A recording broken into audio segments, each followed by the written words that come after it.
നമസ്കാരം. യുകെയിലെ പുതിയ വിസ നിയമങ്ങൾ ആഗോളതലത്തിൽ ശ്രദ്ധ നേടുകയാണ്. യുകെയിലെത്തി പഠിക്കാനും അതുപോലെ തന്നെ ജോലി ചെയ്ത് സെറ്റിലാകാനും ആഗ്രഹിക്കുന്ന ആളുകളെ നേരിട്ട് ബാധിക്കുന്ന തരത്തിലുള്ള വിസ നിയമങ്ങളാണ് യുകെ ഗവൺമെന്റ് മുന്നോട്ട് വെക്കുന്നത്. ഈ ടോപ്പിക്കാണ് നമ്മൾ ഇന്ന് ചർച്ച ചെയ്യുന്നത്. ഇത് ചർച്ച ചെയ്യാനായി നമ്മൾക്കെല്ലാം പരിചയമുള്ള മാത്യു സേട്ടനാണ് നമ്മളോടൊപ്പം ഉള്ളത്. നമുക്ക് മാത്യു സേട്ടനെ സ്വാഗതം ചെയ്യാം. മാത്യു സേട്ടാ, നമസ്കാരം. Welcome to the show. Thank you. Mathew ചേട്ടാ, ദിനം പ്രതി മാറി വരുന്ന ഈ ILR നിയമങ്ങളെ കുറിച്ച് ചേട്ടന്റെ അഭിപ്രായം എന്താണ്? യുകെ ഗവൺമെന്റ് മുന്നോട്ട് വയ്ക്കുന്നത്. ഞാൻ ഒരു ഇമിഗ്രേഷൻ സോളിസിറ്ററോ അല്ലെങ്കിൽ അതുമായി ബന്ധപ്പെട്ട കാര്യങ്ങൾ പറയാൻ ആപ്റ്റായിട്ടുള്ള പേഴ്സൺ ആണെന്ന് എനിക്ക് തോന്നുന്നില്ല. ബട്ട് എൻ്റെ ഇതുവരെയുള്ള എക്സ്പീരിയൻസ്, എൻ്റെ ഇതുവരെയുള്ള അറിവനുസരിച്ച് എനിക്ക് മനസ്സിലാക്കുന്നിടത്തോളം ഇവിടെ ഇപ്പോൾ ഏറ്റവും കൂടുതൽ ചൂട് പിടിച്ച് ചർച്ച നടക്കുന്ന ഒരു കാര്യമാണിത്. എല്ലാ ആളുകളുടെയും ഉള്ളിൽ വല്ലാത്ത ഒരു പ്രതിസന്ധിയിലൂടെയാണ് കടന്നു പോകുന്നത്. ഇവിടെ 10 വർഷം, 15 വർഷം, 5 വർഷം, ചിലപ്പോൾ 25 വർഷം എന്നൊക്കെ പറഞ്ഞ് പലതരത്തിൽ പറയുന്നുണ്ട്. ബട്ട് ഓൺ മൈ ഓൺ ഒപ്പീനിയനിൽ പറഞ്ഞാൽ ഇതൊരു പൊളിറ്റിക്കൽ ഗിമ്മിക്കാണെന്ന് എനിക്ക് പറയേണ്ടി വരും. അതിന് കാരണം എന്താണെന്ന് ചോദിച്ചു കഴിഞ്ഞാൽ, ഇവിടെ വലതുപക്ഷ വംശീയ പാർട്ടി അധികാരത്തിൽ വരാതിരിക്കാൻ വേണ്ടി നിലവിലുള്ള അധികാരത്തിലുള്ള ഗവൺമെന്റ് കർശനമായ ചില നടപടികൾ സ്വീകരിക്കുന്നു. ഈ കർശനമായ നടപടികൾ എന്ന് പറയുമ്പോൾ അതിനകത്ത് അവർ വന്നു കഴിഞ്ഞാൽ ഞങ്ങൾ ഇതാണ് ചെയ്യുന്നതെന്ന് പറഞ്ഞുകൊണ്ടാണ് അവർക്കിപ്പോൾ അഭിപ്രായ വോട്ടെടുപ്പിൽ ഭൂരിപക്ഷം കിട്ടിയിരിക്കുന്നത്. അതുപോലെ തന്നെ പല സ്ഥലങ്ങളിലും കൗൺസിൽ നടന്ന ഇലക്ഷനിൽ അവർക്ക് വൻ ഭൂരിപക്ഷത്തോടുകൂടെ ജയിക്കാൻ കഴിഞ്ഞിട്ടുണ്ട്. ഒരുപാട് സീറ്റുകൾ പിടിച്ചു. അപ്പോൾ ആ വരുന്ന സാഹചര്യത്തിൽ തീർച്ചയായിട്ടും അവർ അധികാരത്തിൽ വരുമെന്നുള്ള ഒരു അഭിപ്രായം എല്ലാവരിലും എത്തിക്കഴിഞ്ഞു. പൊളിറ്റിക്കലി അല്ലാതെയും ആളുകൾക്ക് തിരിച്ചറിയാൻ കഴിയുന്നുണ്ട്. അപ്പോൾ അവർ വരാതിരിക്കാൻ വേണ്ടി അവർ വന്നു കഴിഞ്ഞാൽ അവർ ചെയ്യാൻ പോകുന്ന കാര്യങ്ങൾ എന്താണോ ആ കാര്യങ്ങൾ ഈ പാർട്ടി ഇപ്പോൾ 3 വർഷം ഇനി ബാക്കിയുണ്ട്. ഇവർക്ക് ലേബർ പാർട്ടിക്ക് അധികാരത്തിൽ ഉണ്ട്. ആ സമയത്തിനുള്ളിൽ ഞങ്ങൾ ചെയ്ത് കാണിച്ചു തരാമെന്ന് പറഞ്ഞ് കർശനമായ മുഖം നോക്കാത്ത നിയമ നടപടികളുമായി ഇവർ മുന്നോട്ട് പോവുകയാണ്. ഇവിടെ ഇപ്പോൾ സംഭവിക്കുന്നത്, ഈ പറഞ്ഞ നിയമം ഇവർ നടപ്പിലാക്കി, ഇവർ ബില്ല് അവതരിപ്പിച്ച് ബില്ല് പാസ്സാക്കി. ഇപ്പം നമുക്കറിയാം കൺസൾട്ടേഷൻ നടക്കുകയാണ്. ഇത് അതിൻ്റെ ഒരു പ്രൊസീജിയറാണ്. ഇത് കഴിഞ്ഞു കഴിഞ്ഞാൽ നേരെ ഇത് പോകുന്നത് കോടതി, എന്തായിരുന്നാലും ഇത് കോടതിയിലേക്ക് പോകും. അവിടെ ഒരു ഹ്യൂമാനിറ്റേറിയൻ ആയിട്ടുള്ള ചില ഡിസിഷൻസ് മേക്ക് ചെയ്യേണ്ടി വരും. അപ്പോൾ തീർച്ചയായിട്ടും കോടതിയിൽ നിന്ന് തള്ളിപ്പോകാനാണ് സാധ്യത. കോർട്ടിൽ നിന്നും തീർച്ചയായിട്ടും മനുഷ്യത്വരഹിതമായ ഇങ്ങനൊരു നടപടി ഗവൺമെന്റ് സ്വീകരിച്ചതിന്റെ പേരിൽ ഗവൺമെന്റ് തള്ളിക്കളയും. അങ്ങനെ വരുമ്പോൾ ഇവർക്കും അറിയാമോ ഇതിങ്ങനെ തന്നെയാണ് സംഭവിക്കാൻ പോകുന്നതെന്ന്. അങ്ങനെ കാരണം ഈ വന്നവരാരും ജീവിക്കാൻ മാർഗമില്ലാത്ത വന്നവർ അല്ല. കാരണം ഇപ്പം റെഫ്യൂജികളായിട്ട് വന്നവര് സംബന്ധിച്ച് അവരെ മാറ്റി നിർത്തി കഴിഞ്ഞാൽ ബാക്കിയുള്ള രാജ്യങ്ങളിൽ നിന്ന് വന്നിട്ടുള്ള ആളുകൾ പ്രോപ്പർ ചാനലിലൂടെ അവർ വിസ ഇവിടെ നിന്ന് കൃത്യമായിട്ട് അതിന്റെ പ്രോസസ്സ് എല്ലാം ചെയ്ത് വന്നവരാണ്. അവർക്ക് കയറി കിടക്കാൻ വീടില്ലാത്തവരോ ഭക്ഷണം കഴിക്കാൻ നിവൃത്തിയില്ലാത്തവരോ ജോലി ഇല്ലാത്തവരായിട്ടുള്ള ആളുകളെക്കാൾ കൂടുതൽ ഇവിടെ വന്നിരിച്ചിട്ടുള്ള ആളുകൾ ഇതെല്ലാം ഉള്ളവർ തന്നെയാണ്. അപ്പൊ ഇവിടെ അവർക്കൊരു ജീവിതത്തിന്റെ പുതിയ വാതായനങ്ങൾ തുറന്ന് അവർക്കിവിടെ അവരുടെ ജനറേഷൻ ഇവിടെ സെറ്റിൽ ചെയ്ത് അവർക്ക് ജീവിതം ഇവിടെ കെട്ടിപ്പടുക്കാൻ വന്നവരാണ് ഇവർ കൂടുതലും. അപ്പോൾ ഇവിടെ വീടെടുക്കണം, അവർക്കിവിടെ ജീവിക്കണം, അവർക്ക് സെറ്റിൽമെന്റ് വേണം. അങ്ങനെയുള്ള ഓഫറുകൾ ഇവിടെ ഗവൺമെന്റ് കൊടുത്തിട്ടുണ്ടായിരുന്നു. ആ ഓഫറുകൾ കൃത്യമായിട്ട് കണ്ടതിന്റെ വെളിച്ചത്തിലാണ് ഞാനും ഒരുപക്ഷെ നിങ്ങളടക്കമുള്ള ആളുകൾ ഇവിടെ എത്തിയിരിക്കുന്നത്. എന്നിട്ട് ഒരു ഘട്ടമെത്തിയപ്പോൾ പൊളിറ്റിക്കലി നടന്ന ഒരു കറക്റ്റ്നെസിന്റെ പേരിൽ ഇവിടെ ഒരു നിയമം പെട്ടെന്ന് എടുത്തു മാറ്റുമ്പോൾ കോടതി ചോദ്യം ചെയ്യപ്പെടും. തീർച്ചയായിട്ടും അത് തള്ളിക്കളയുമ്പോൾ ഇവരുടെ ഭാഗം ക്ലീൻ ഷീറ്റ് കിട്ടും ഇവർക്ക്. കാരണം ഇവരെന്താണ് പറയാൻ പോകുന്നത്, നിങ്ങൾ ഈ വലതുപക്ഷ വംശീയ പാർട്ടികളെ അധികാരത്തിൽ നിങ്ങൾ കയറ്റി കഴിഞ്ഞാൽ അവർ നടത്താനിരിക്കുന്ന കാര്യങ്ങൾ ഞങ്ങൾ ഇവിടെ നടത്തി കാണിച്ചപ്പോൾ അതിനെ കോടതി എതിർത്തു, കോടതി അതിന് അനുമതി ലഭിച്ചിട്ടില്ല. അപ്പൊ പിന്നെ നിങ്ങൾ അവരെ ജയിപ്പിച്ചു കഴിഞ്ഞാൽ ഇത് തന്നെയല്ലേ സംഭവിക്കാൻ പോകുന്നത്. അപ്പൊ പൊതുവെ ആ തീരുമാനമാണ് കോടതി എടുക്കുന്നതെങ്കിൽ തീർച്ചയായിട്ടും ഈ പാർട്ടി അധികാരത്തിൽ വരാൻ ഇവർ സമ്മതിക്കില്ല. അത് വരാതിരിക്കാൻ വേണ്ടിയിട്ടുള്ള ഒരു പൊളിറ്റിക്കൽ ഗിമ്മിക്കാണെന്നാണ് എൻ്റെ ഒരു അഭിപ്രായം. പക്ഷേ അൺഫോർച്ചുനേറ്റ്ലി നമ്മുടെ സമൂഹം ഇന്ന് വലിയൊരു പ്രതിസന്ധിയിലൂടെ കടന്നു പോവുകയാണ്. അതിന് നമുക്ക് ആർക്കും ഇപ്പോൾ ഒന്നും പറയാൻ പറ്റില്ല. ദിസ് ഈസ് അൺപ്രഡിക്റ്റബിൾ എന്നും കൂടി പറയേണ്ടിയിരിക്കുന്നു. കാരണം ഇത് കോടതിയിൽ കിടക്കുന്ന കാര്യങ്ങളാണ്. അല്ലെങ്കിൽ ഇപ്പോൾ കൺസൾട്ടേഷൻ വന്നിട്ടുണ്ട്. അതുമായി ബന്ധപ്പെട്ട കാര്യങ്ങൾ തീരുമാനം വരുന്നത് തീർച്ചയായിട്ടും അന്തിമമായ തീരുമാനം വരുന്നവരെ നമുക്കാർക്കും അതിനെക്കുറിച്ച് കൂടുതലായി, ഇത് എൻ്റെ ഒരു സ്വന്തമായ ഒരു അഭിപ്രായമാണ് ഞാൻ പറഞ്ഞത്. അതിനെ തന്നെ മുൻനിർത്തി ചോദിക്കുകയാണ്. ഇപ്പോൾ മൈഗ്രൻസിനെ കുറയ്ക്കുക എന്നുള്ളതാണല്ലോ ഇപ്പോഴത്തെ ഗവൺമെന്റ് അജണ്ട ആയിട്ട് വരുന്നത്. അപ്പോൾ അങ്ങനെ മൈഗ്രൻസിനെ കുറയ്ക്കുമ്പോൾ ഇവിടുത്തെ വർക്കിംഗ് കൾച്ചറിനെ അതെങ്ങനെ അഫക്റ്റ് ചെയ്യും? അത് കാര്യമായിട്ട് തന്നെ അഫക്ട് ചെയ്യും. നമ്മളിവിടെ കോവിഡ് കാലത്ത് നമ്മളിവിടെ കണ്ടതാണ്. ഇവിടെ എവരി നുക്കാൻ കോർണറുകളിലുള്ള മുഴുവൻ കെയർ ഹോമുകളും നഴ്സിംഗ് ഹോമുകളും ഇവര് ആളുകൾക്ക് വിസ കൊടുത്തതിന്റെ പിന്നിൽ എന്തായിരുന്നു ലക്ഷ്യം? ഇവിടെ 100 വർഷത്തിന് ശേഷം വന്ന ഭീകരമായിട്ടുള്ള ഒരു പാൻഡമിക്, അതിനെ നേരിടുവാൻ കഴിയാതെ ഇവിടെ മനുഷ്യരെ നോക്കാൻ മനുഷ്യർ തന്നെയാണ് ഇവിടെ ആവശ്യമെന്ന് മനസ്സിലാക്കി തിരിച്ചറിവിന്റെ പേരിലാണ് ഈ ആളുകളെയൊക്കെ റിക്രൂട്ട് ചെയ്തത്. അതിനകത്ത് ഒരുപാട് മാൻ പ്രാക്ടീസ് നടത്തുന്നുണ്ട്, ഇല്ലെന്ന് പറയാൻ പറ്റുന്നില്ല. തീർച്ചയായിട്ടും അത് ഉണ്ടായിട്ടുണ്ട്. അതിന് വേണ്ട തിരുത്തലുകൾ വരുത്തുകയും അതിനകത്ത് നടത്തിയിട്ടുള്ള ചീറ്റിംഗ് എന്താണോ, 10 പേരുടെ വിസ ഇഷ്യൂ ചെയ്യേണ്ടടുത്ത് 20-30 പേർക്ക് വിസ ഇഷ്യൂ ചെയ്യുകയും അങ്ങനെ ചില സ്ഥാപനങ്ങളിൽ അധികമായിട്ട് ആളുകളെ ഇറക്കിയിട്ടുണ്ടെങ്കിൽ അതിന് തീരുമാനം എടുക്കട്ടെ. അതിന് ഗവൺമെന്റ് ഭാഗത്ത് നിന്ന് നടപടികൾ സ്വീകരിക്കേണ്ടതിന് പകരം ഈ പ്രോപ്പറായിട്ടുള്ള വന്ന ആളുകളെ ഉപദ്രവിക്കുന്നതല്ല അതിന്റെ ശരി. ഇവിടെ ഹെൽത്ത് സെക്ടർ തകർന്നു പോകും. ഇവിടുത്തെ ആളുകൾ പെട്ടെന്ന് ഒരു ദിവസം സുപ്രഭാതത്തിൽ പെട്ടെന്ന് അവര് പ്രാക്ടിക്കലി അവർക്ക് പെട്ടെന്ന് ഇതിലേക്കൊന്നും കടന്നു വന്നുകൊണ്ട് ഈ പറഞ്ഞ ഷോർട്ടേജ് പരിഹരിക്കാൻ പറ്റില്ല. ഇവിടെ വന്നിട്ടുള്ള ആളുകൾ തീർച്ചയായിട്ടും ഇവിടെ ഹോമുകളും നഴ്സിംഗ് ഹോമുകളും ഹോസ്പിറ്റൽ അടക്കമുള്ള മേഖലകളിൽ കെയർ ഇൻഡസ്ട്രിയിൽ വർക്ക് ചെയ്യുന്നവരുടെ ആ ഒരു വിടവ് നികത്താൻ കഴിയുകയില്ല. ഓക്കെ. ഇപ്പൊ 2021 ശേഷം വന്നവരാണല്ലോ ഈ PR കൂടുതലായിട്ട് അഫക്ട് ചെയ്യാൻ പോകുന്നത് ഇപ്പോഴത്തെ അജണ്ട പ്രകാരം. അപ്പോൾ അതിൽ ഒരുപാട് പേര് ഓൾറെഡി മോർഗേജ് ഒക്കെ എടുത്തിട്ടുള്ളവരുണ്ട്, ഇവിടെ വീടൊക്കെ എടുത്ത് സെറ്റിൽ ആവാൻ തീരുമാനിച്ചവരുണ്ട്.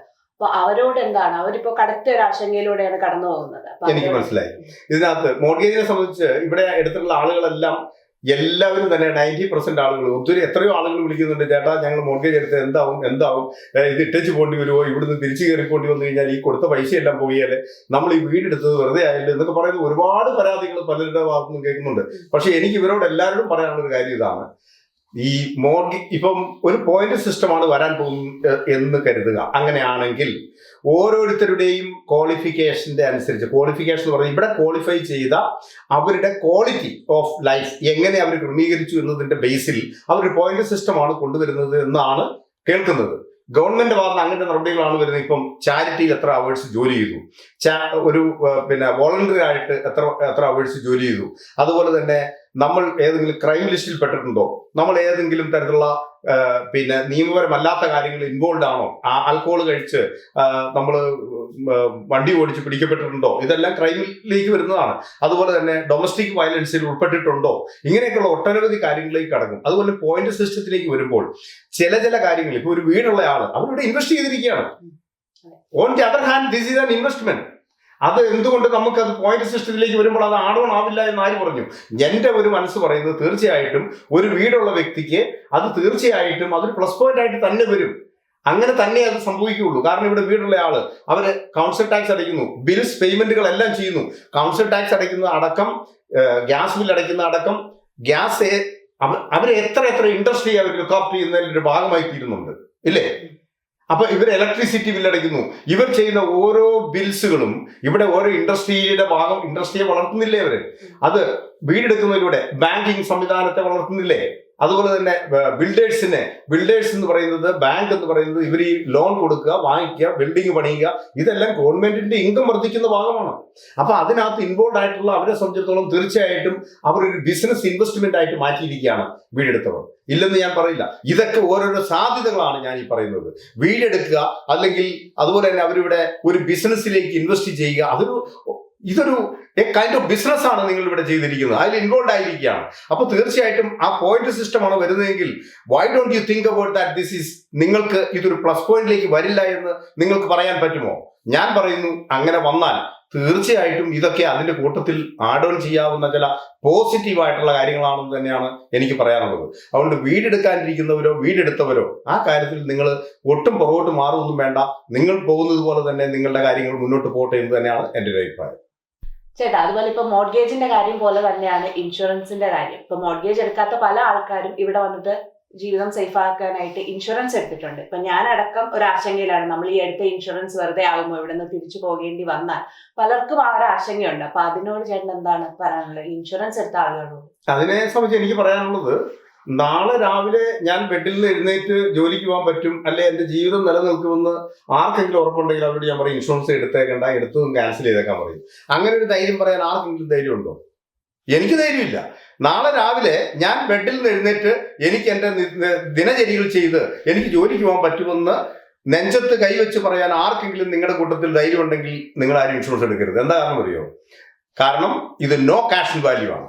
10 പൈസ പോലും തിരിച്ചു കിട്ടില്ല. തിരിച്ചു കിട്ടണമെങ്കിൽ ഈ പറഞ്ഞൊക്കെ എന്തെങ്കിലും സംഭവിക്കണം. അപ്പൊ സംഭവിച്ചിട്ട് കിട്ടാൻ നമ്മൾ ആരും ആഗ്രഹിക്കുന്നുണ്ടോ? ഇല്ല. അപ്പൊ സംഭവിക്കേല എന്ന് പറയാൻ എന്ത് ധൈര്യമാണുള്ളത്? അങ്ങനെയാണെങ്കിൽ വണ്ടിക്കൊന്നും ഇൻഷുറൻസ് എടുക്കേണ്ടെന്ന് നമ്മൾ ഗവൺമെന്റിന്റെ ഓർഡർ ഉള്ളതുകൊണ്ടും ഗവൺമെന്റ് നിശ്ചിത നിയമത്തിന്റെ അകത്ത് നിൽക്കുന്നതുകൊണ്ടും ഒക്കെ അല്ലേ നമ്മൾ ഈ ഇൻഷുറൻസ് എടുക്കുന്നത്, അല്ലേ? അല്ലെങ്കിൽ നമ്മൾ ആരെങ്കിലും വണ്ടിക്ക് ഇൻഷുറൻസ് എടുക്കുമായിരുന്നോ? ഇല്ലല്ലോ. അപ്പൊ അതിന്റെ അർത്ഥം എന്താ? എനിക്ക് ആക്സിഡന്റ് സംഭവിക്കുകയില്ല, എന്റെ വണ്ടി എവിടെയും പോയി ഇടിക്കുകയില്ല, എനിക്കിതൊന്നും സംഭവിക്കുകയില്ല എന്ന് പറഞ്ഞതുപോലെ എനിക്ക് എന്റെ ആരോഗ്യത്തിന് ഒരു കുഴപ്പവും വരികയില്ല, എനിക്ക് എന്റെ ജീവിതത്തിൽ എന്റെ കുടുംബത്തെ, ഞങ്ങളുടെ കുടുംബത്തിലേക്ക് മാത്രം ഈ പറഞ്ഞ ഒന്നും സംഭവിക്കുകയില്ല. ഏതാ? ഈ പറഞ്ഞ മരണവും ഈ പറഞ്ഞ ക്രിട്ടിക്കൽ ഇൽനെസ്സും അതുപോലെ തന്നെ ആക്സിഡന്റും ഇതൊക്കെ സംബഡി എൽസിനുള്ളതാണെന്നാണോ നിങ്ങൾ കരുതിയത്? അല്ലെ ഞാൻ കരുതേണ്ടത്? ഇത് സംബഡി എൽസിനുള്ളതാണ്, അല്ലേ? അത് പത്രത്തിലും വാർത്തയിലും കാണുന്ന ഒരു ന്യൂസ് മാത്രമാണ്, അല്ലേ? അത് എന്റെ വീട്ടിലേക്ക് കടന്നു വരില്ല എന്ന് നമ്മൾ ആർക്കെങ്കിലും പറയാൻ കഴിയുമോ? അതിന് എനിക്ക് PR വേണമെന്ന് നിർബന്ധമൊന്നുമില്ല കേട്ടോ. ഈ പറഞ്ഞൊക്കെ കടന്നു വരാൻ PR വേണമെന്ന് നിർബന്ധമുണ്ടോ? എനിക്കിവിടെ സിറ്റിസൺഷിപ്പ് വേണമെന്ന് നിർബന്ധമുണ്ടോ? എന്റെ ഏത് സാഹചര്യത്തിലും എന്റെ ജീവിതത്തിന് ഇതുപോലൊരു ബുദ്ധിമുട്ട് വന്നാൽ എന്നെ താങ്ങി നിർത്താൻ, എന്റെ കുടുംബത്തെ താങ്ങി നിർത്താൻ എന്ത് സംവിധാനമാണ് നമ്മൾ ചെയ്തു വെച്ചിരിക്കുന്നത്? കടന്നു കയറി പോകുമ്പോൾ ഇവിടുന്ന് കയറി നാട്ടിലേക്കാണ് ചെല്ലുന്നത് വിചാരിക്കാം. പക്ഷെ ഇവിടുന്ന് നമ്മൾ പോകുന്ന സാഹചര്യം ഏത് സാഹചര്യത്തിലാണ് നമുക്ക് പറയാൻ പറ്റുമോ? ഇവിടെ നമ്മൾ കാണുന്നില്ലേ, നിത്യവും കാണുന്ന എത്ര കാഴ്ചകളുണ്ട്. കരളലിയിപ്പിക്കുന്ന വാർത്തകൾ നമ്മൾ കാണുന്നില്ലേ? വേദന തോന്നും ഓരോരുത്തർ വിളിച്ചു പറയുമ്പോൾ. അതിന് ഏജ് വല്ലതും അതിന് ഒരു പ്രധാന ഘടകമാണോ? എന്റെ ആരോഗ്യം എനിക്കൊരു പ്രധാന ഘടകമാണോ? ഞാൻ ജിമ്മനാണെന്ന് പറഞ്ഞിട്ട് അതൊരു പ്രധാന ഘടകമാണെന്ന് തോന്നുന്നുണ്ടോ? നമ്മുടെ ജീവിതത്തിൽ എന്തെങ്കിലും ബുദ്ധിമുട്ട് പറ്റിയാൽ നമ്മളെ താങ്ങാൻ നമുക്കിവിടെ എന്ത് സംവിധാനമാണ് വേറെ ഉള്ളത്? അപ്പം പോകുന്ന ആളെ പോയാൽ മതി, ജീവിച്ചിരിക്കുന്ന ആളെ അനുഭവിച്ചോട്ടെന്നാണോ ഇത് എടുക്കാത്തവർ ചിന്തിക്കുന്നത്? ആണോ? എന്റെ മക്കളും എന്റെ കുടുംബവും അനുഭവിച്ചോട്ടെ, അപ്പൊ ഞാൻ എന്നാലും എടുക്കുകയല്ല എന്ന് ചിന്തിക്കുകയാണോ വേണ്ടത്? ഞാൻ പറയുന്നത് തീർച്ചയായിട്ടും നമ്മുടെ ജീവിതത്തിൽ 10 ദിവസമെങ്കിൽ 10 ദിവസം, 1 വർഷമെങ്കിൽ 1 വർഷം ഈ നമ്മൾ കൈവിട്ട കളി കളിക്കുന്ന ഒരു രാജ്യത്ത് നമ്മൾ ജീവിക്കുകയാണ്. നമുക്കിവിടെ സ്വന്തമായിട്ടുള്ള വീടുകളോ അല്ലെങ്കിൽ വരുമാനങ്ങളോ ഒന്നും ഇല്ലാത്തവർ പോലും ഇൻഷുറൻസ് എടുക്കണമെന്ന് ഞാൻ പറയും. കാരണം എന്തറിയോ? അവർക്ക് ഇൻഷുറൻസ് അടയ്ക്കാൻ കഴിഞ്ഞാൽ അവർ ഇൻഷുറൻസ് എടുക്കണം. കാരണം അവർക്ക് എന്തെങ്കിലും ബുദ്ധിമുട്ട് പറ്റിയാൽ അവരെ താങ്ങാൻ മറ്റു മാർഗങ്ങളൊന്നുമില്ല. അതാണ് എനിക്ക് ഇതിനെ സംബന്ധിച്ച് പറയാനുള്ളത്. പിന്നെ മാത്യു ചേട്ടൻ പറയുമ്പോൾ കുറച്ച് സ്ട്രോങ് ആയിട്ടുള്ള ലാംഗ്വേജ് യൂസ് ചെയ്യുന്നുണ്ട്. ഞാൻ പറയുന്നത് എൻ്റെ ഒരു ശൈലിയാണ് കേട്ടോ. എല്ലാവർക്കും അത് അംഗീകരിക്കണമെന്നൊന്നുമില്ല. ഞാൻ അതിന്റെ സീരിയസ്നെസ് ഉൾക്കൊണ്ടുകൊണ്ട് തന്നെയാണ് അത് പറയുന്നത്. അത് മനസ്സിലാക്കാൻ കഴിയുന്നവർ മനസ്സിലാക്കട്ടെ. എൻ്റെ വീഡിയോസ് ഒക്കെ കണ്ടിട്ടുള്ളവർക്ക് അറിയാം, ഞാൻ പറയുന്നതിനകത്ത് ആ സത്യസന്ധത, അതിനകത്ത് അത് അത്രമാത്രം അതിനെ മനസ്സിലാക്കിയത് കൊണ്ടാണ് പറയുന്നത്. അതിന്റെ വേദനകൾ ഉൾക്കൊണ്ടുകൊണ്ട് തന്നെയാണ് പറയുന്നത്. അടുത്തത് ബിസിനസിനെ സംബന്ധിച്ചാണ്. ഇപ്പൊ ഒരുപാട് ആളുകൾ ഇപ്പം സാമ്പത്തികമായി കുറച്ച് മുന്നോട്ടൊക്കെ നിൽക്കുന്നവര് ബിസിനസ്സിൽ ഇൻവെസ്റ്റ് ചെയ്ത് ഇവിടെ സെറ്റിൽ ആവാൻ ആഗ്രഹിക്കുന്നുണ്ട്. സോ ആ ഒരു ഓപ്ഷൻ ബെറ്റർ ആയിരിക്കും എന്ന് ചേട്ടന് തോന്നുന്നുണ്ട്? രേവതിക്ക് അങ്ങനെ തോന്നാതിരിക്കാൻ എന്തെങ്കിലും കാരണമുണ്ട്? ഒരു ഉദാഹരണമായിട്ട് ഞാൻ പറയാം. ഒരു ഉദാഹരണം, രേവതി ഇവിടെ നിൽക്കുമ്പോൾ ഈ PR-ന്റെ പ്രശ്നങ്ങൾ വരുന്നു. രേവതി ഇവിടെ ഫാമിലിയാണ്, ഹസ്ബൻഡ്, കുട്ടികൾ, നിങ്ങളിവിടെ ജീവിക്കുന്നു. നിങ്ങൾക്ക് നാളെ ഈ വിസയിൽ മുന്നോട്ട് പോകാൻ പറ്റാത്തൊരു സാഹചര്യം വരികയും നിങ്ങളുടെ അക്കൗണ്ടിൽ